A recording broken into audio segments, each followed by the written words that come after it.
સોનગઢ તાલુકાના બોરદા ગામમાં રક્તદાન શિબિરનું આયોજન કરવામાં આવ્યું. બોરદા ગામ ખાતે સરપંચ શ્રીમતી ગંગાબેન સુનિલભાઈ વસાવાના અધ્યક્ષસ્થાને પંચાયત ઓફિસ ખાતે રક્તદાન શિબિરનું આયોજન કરવામાં આવ્યું. યુવા આગેવાનો શ્રી ગણેશભાઈ વસાવા, શ્રી સુનિલભાઈ વસાવા, માનનીય સરપંચ શ્રી ગેમેન્દ્રભાઈ વસાવા, બાવલી પંચાયત સરપંચ શ્રી રુસ્તમભાઈ વસાવા, ફતેપુરના સરપંચ શ્રી કુંદનભાઈ વસાવા તથા અમારી સમગ્ર ટીમના અથાગ પ્રયત્નોથી રક્તદાન શિબિર સફળ રહ્યો.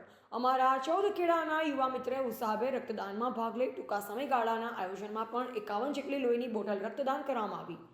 સ્વાગત પ્રવચન તથા સ્વાગત વિધિ માનનીય સરપંચ શ્રી ગેમેન્દ્રભાઈ વસાવા દ્વારા કરી રક્તદાનનું મહત્વ સમજાવી શિબિરમાં આવેલ LD પટેલ રક્તદાન કેન્દ્ર વ્યારાના ડોક્ટરો તથા તેમના કર્મચારીઓ તેમજ ઉપસ્થિતિ આગેવાનોનું અમારી પરંપરા મુજબ આદિવાસી ગમછો આપી આદિવાસી ટોપી પહેરાવી સ્વાગત કરવામાં આવ્યું.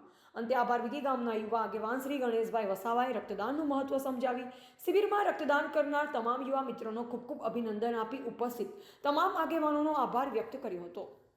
અંતે રક્તદાન કેન્દ્ર વ્યારાના ડોક્ટર શાંતિલાલ સાહેબ દ્વારા સરપંચ શ્રી સુનિલભાઈ વસાવાને પ્રમાણપત્ર એનાયત કરવામાં આવ્યું.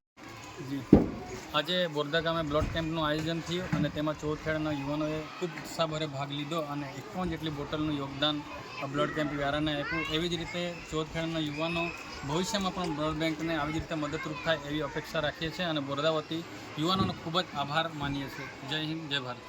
રિપોર્ટર મનીષ જ્ઞાનચંદાની, તાપી.